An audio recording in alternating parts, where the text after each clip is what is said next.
இன்றே டவுன்லோட் செய்து உங்கள் ஃபேவரட் ஷோக்களை என்ஜாய் பண்ணுங்க. இது பாரு. என்ன தம்பி இது? இங்க நிக்கிறாங்கல்ல, இவங்க கொஞ்ச நாளைக்கு முன்னாடி ஒருத்தர் மேல பொய் கேஸ் போட்டு அவரை மிரட்டி அவர்கிட்ட இருந்து 50,000 ரூபாய் பணம் வாங்கியிருக்காங்க. அதுக்கான போலீஸ் எவிடன்ஸ் தான் அது.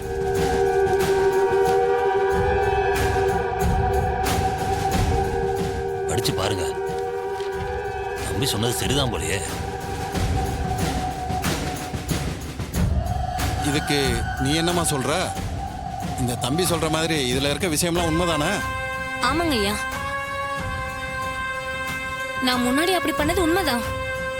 அவன் நிஜமாவே தப்பு பண்ணான். அதனாலதான் அவன்கிட்ட இருந்து நான் பணம் வாங்கினேன். எப்ப இவர் என் கூட பழக ஆரம்பிச்சாரோ அப்பையில இருந்து இவரை மட்டும் தான் நான் நம்பி வாழ்றேன்.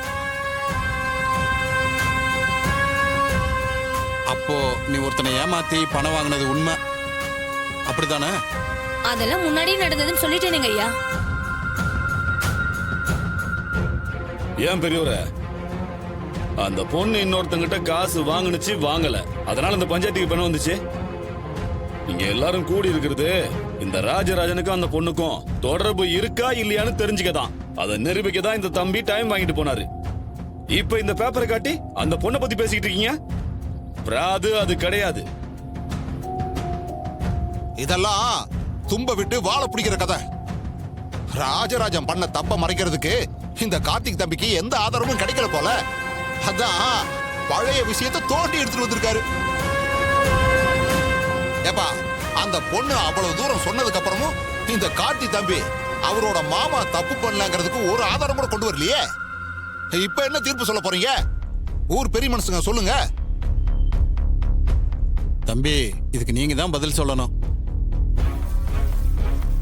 என்கிட்ட வேற எந்த ஆதாரமும் இல்லைங்க.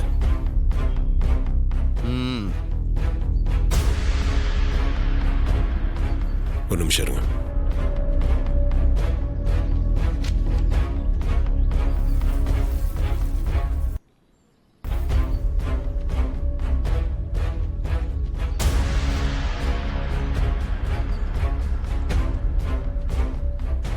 என்ன மௌன இது? தம்பி, அதை கொடுங்க.